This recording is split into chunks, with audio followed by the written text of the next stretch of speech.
C'est QFD, c'est maintenant et c'est sur Kwesi. Et aujourd'hui, c'est avec le docteur Martial Henry.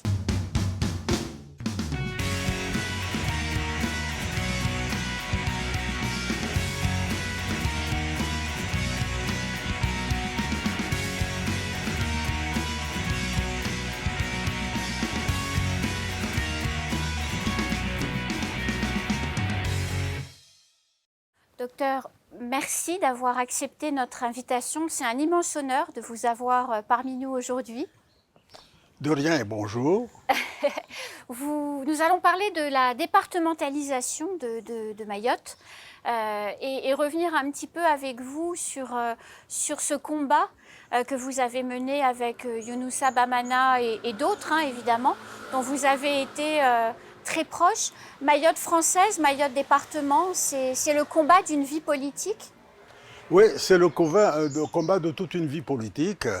Nous étions un groupe, mais ce sont les femmes mahoraises qui ont été à l'origine vraiment du combat, même si en 1958, Naouda Georges et les notables de Mayotte avaient déjà annoncé la couleur que Mayotte resterait français si jamais le territoire des Comores demande l'indépendance. C'était ça, donc une volonté.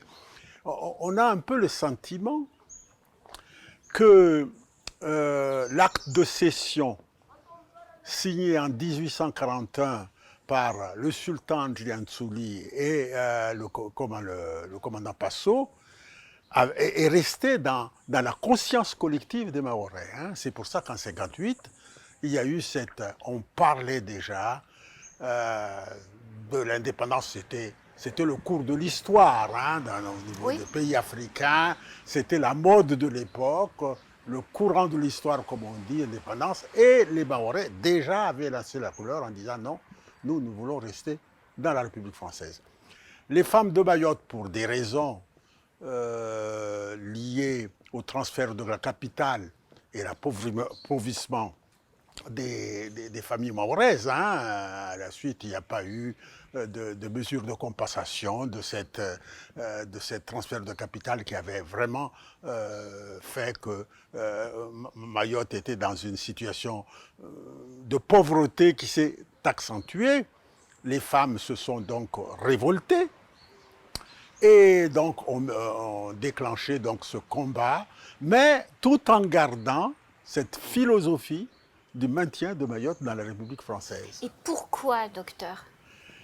Parce que je pense, parce que à cette époque-là, on avait au niveau des îles une certaine préférence. Les grandes îles, comme la Grande Comore et Anjouan, se considéraient, enfin les hommes politiques, des notables, des nobles, comme on dit, se considéraient comme supérieurs aux gens de petites îles comme Mayotte et Mouili.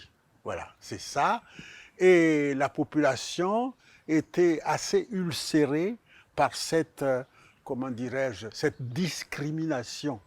Une discrimination qui se traduisait même dans les crédits qui sont envoyés. Nous étions tous français, mais les moyens mis à la disposition du territoire des Comores étaient utilisés en grande partie à la Grande Comore et en Jouan, et c'est ça qui fait que les Mahoraises ont été vraiment frustrés de cette situation. La deuxième raison, je crois que c'était déjà, certes, le courant de l'histoire fait les indépendances, mais les petites entités comme Mayotte, petite île, ou même pouvaient-ils s'en sortir économiquement sans, comment dirais-je, sans l'appui, sans la solidarité nationale. Un petit peuple à l'époque, c'était à peine 47 000 habitants, 40 000 habitants, une île très pauvre, peu développée sur le plan, disons, économique, est-ce qu'ils pouvaient s'en sortir? Et les leaders mahorais, ont considéré que la colonisation est une chose, mais c'est que c'est le passé. La France est devenu un État de droit et ils ont pensé que rester dans la République française, c'est préserver ses droits et ses libertés. Voilà le fondement de ce choix. Et vous pensez que la population aujourd'hui n'a pas oublié justement les raisons de ce choix, ce que vous venez d'expliquer? Oui, alors la population aujourd'hui, peut-être que l'époque est comme ça, c'est qu'on a oublié aujourd'hui que ce choix que les Mahorais ont fait, la raison de ce choix de statut des départements avait été de deux sortes. La première raison, c'est que le statut de département, l'article 73 de la Constitution, être département d'outre-mer français est un verrou constitutionnel.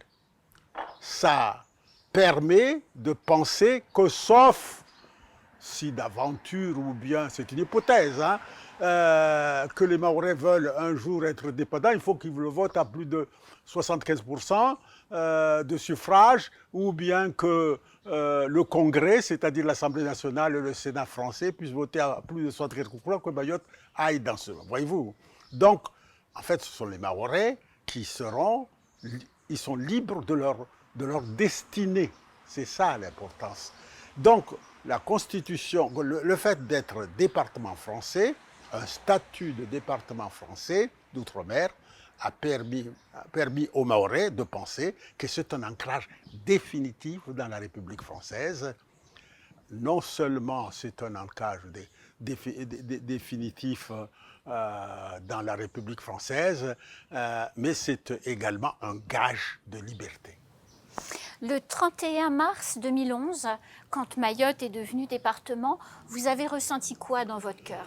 Alors, j'ai ressenti, parce que je ne sais pas si vous le saviez, le président Douchina, qui était le président du Conseil général, oui, m'avait demandé de présider la campagne électorale. Bon, il m'a dit, vous êtes un rassembleur, il va falloir que vous habitiez. Je dis, ah ben non, je ne suis pas un homme politique, c'est terminé. Ben non, vous êtes un rassembleur, c'est vous qui pourrez... Bon, j'ai accepté et j'ai fait campagne avec... comme vice-président de cette campagne, Zoubeira Dinandi, que Dieu son âme, hein, qu'Allah le reçoive au paradis. Il y avait Swabadine Ibrahim, qui était sénateur, il y avait Zaina Beres et une dame de Chirongi. Enfin, il y avait 4 vice-présidents. Je n'étais pas tout seul, donc j'avais une équipe qui m'accompagnait et on a fait le tour de Mayotte pour des réunions avec tous les partis politiques et on a fait le tour de Mayotte pour expliquer pourquoi il faut voter oui. Certains s'imaginent aujourd'hui qu'on n'avait pas expliqué. En fait, la motivation profonde n'était pas les avantages sociaux. Comme certains pensent aujourd'hui que nous nous sommes battus pour la départementalisation seulement pour les avantages sociaux. Ah non, nous nous sommes battus pour la départementation, pour la liberté des Mahorais et l'ancrage définitif dans la République française, donc des raisons vraiment politiques, et nous nous sommes battus pour le développement économique et social de Mayotte. Donc après le 2011, le 31 mars 2030, le combat pour le maintien de Mayotte dans la République française est gagné. Nous étions tous très heureux que ce combat ait abouti après 50 ans. Hein, voyez-vous, nous étions heureux de ça et nous avons dit à nos jeunes collaborateurs qui prenaient la relève, maintenant, ce qui vous reste à faire, c'est le développement économique et social de Mayotte, c'est l'égalité républicaine, c'est l'égalité sociale. C'est ça votre rôle aujourd'hui. Et quel regard vous portez sur ces 10 premières années, puisque ça fait 10 ans maintenant? Alors, le regard que je porte, il y a eu effectivement des contraplans, des efforts des institutions Je prends l'exemple du centre hospitalier de Mayotte, du système de santé. Il y a eu des efforts conséquents pour le développement du système de santé. Le CHM, les dispensaires et tout ça ont été vraiment positifs. Les écoles, l'éducation a été également très développée. Les infrastructures peut-être moins parce que la piste longue est restée en suspens. Disons le contournement de Mamoudzou est resté en suspens. Il y a eu des hauts et des bas. Mais il y a eu quand même des avancées.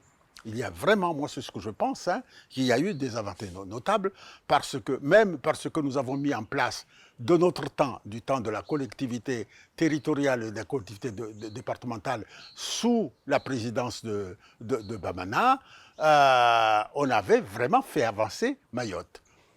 Mais aujourd'hui, on a l'impression que la pauvreté s'est amplifiée. Mais pour moi, je vous assure, c'est l'explosion démographique qui est vraiment l'handicap majeur de Mayotte. Figurez-vous que Mayotte est passé à 250 000 habitants, alors que vers les années 80, il était à 47-50 000 habitants. Vous vous rendez compte? Vous vous rendez compte, hein? Une croissance presque 6 fois supérieure, et tout ça, bon, les infrastructures, les moyens qui sont mis en place sont insuffisants par rapport à cette démographie galopante. Donc c'est le challenge des 10 prochaines années en réalité de la départementalisation. Maîtriser Voilà. ce flux. Voilà. Pardon? C'est maîtriser ce flux, le challenge. Alors c'est premièrement maîtriser ce flux qui a deux origines, c'est-à-dire la natalité trop forte. Alors que dans notre temps, 96-90, nous avons mis en place un planning familial. On disait même 1, 2, 3 basses. 1, 2, 3 basses. Hein, oui.